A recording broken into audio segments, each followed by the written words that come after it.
বিসমিল্লাহির রহমানির রহিম। আসসালামু আলাইকুম। আমি আজকে গরুর মাংস আপনাদেরকে ফাঁকি দেখাবো। এখানে আমি উপকরণগুলো দিতেছি, আপনারা দেখেন। এখানে হলুদের গুঁড়া, মরিচের গুঁড়া, আদা বাটা, রসুন বাটা, তারপর আমি ধনিয়ার গুঁড়া, তারপর আমি সরষের তেল দিয়ে আজকে মাংসটা আমি রান্না করে আপনাদেরকে দেখাবো। সরষের তেলের রান্না শরীরের জন্য উপকারী। আমরা সরষের তেল দিয়ে রান্না করে দেখছি, অনেক টেস্ট আসে। এখানে পেঁয়াজটা আমি ভালো করে মধ্যে আমি গোস্তটার সাথে উপকরণগুলো ভালো করে মিশিয়ে দিলাম।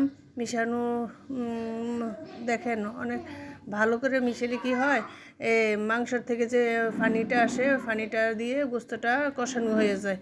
আমি গোস্তটা কষানোর জন্য আমি এখানে ভালো করে মেখে রাখলাম কিছুক্ষণের জন্য। কিছুক্ষণ পরে আমি এটা চুলার মধ্যে বসিয়ে দিলাম।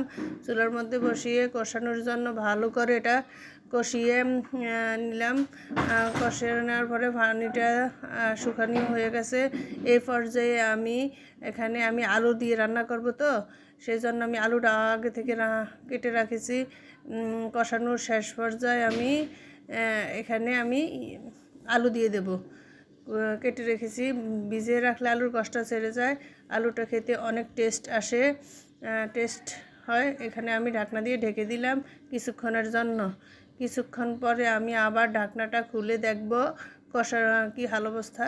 দেখি যে না, বন্ধুরা দেখেন কালারটা খুব সুন্দর আসছে। এ পর্যায়ে আমি কষানোর শেষ পর্যায়ে আমি পানি অ্যাড করে দিলাম। এখানে আমি পরিমাণ মতন পানি দিয়ে দিলাম। আপনাদের মাংস হিসেবে আপনারা পানি অ্যাড করে দিবেন। এখানে আমি গরুর গোস্তের জন্য আলাদা করে আমি গরম মশলার গুঁড়া করে রাখেছি ব্লেন্ডারে। এখানে সব ধরনের গরম মশলা আছে। দেখেন আমি এখানে রান্নার শেষ পর্যায়ে হয়ে গেছে প্রায়। আমি ঢাকনা দিয়ে ঢেকে সিদ্ধ করার জন্য আমি আবার ঢাকনাটা খুলে দেখলাম যে না, আমার রান্নাটা শেষ। আলুটা সিদ্ধ হয়ে গেল, মাংসটা সিদ্ধ হয়ে গেছে। এই পর্যায়ে আমি চুলাটা অফ করে দিলাম।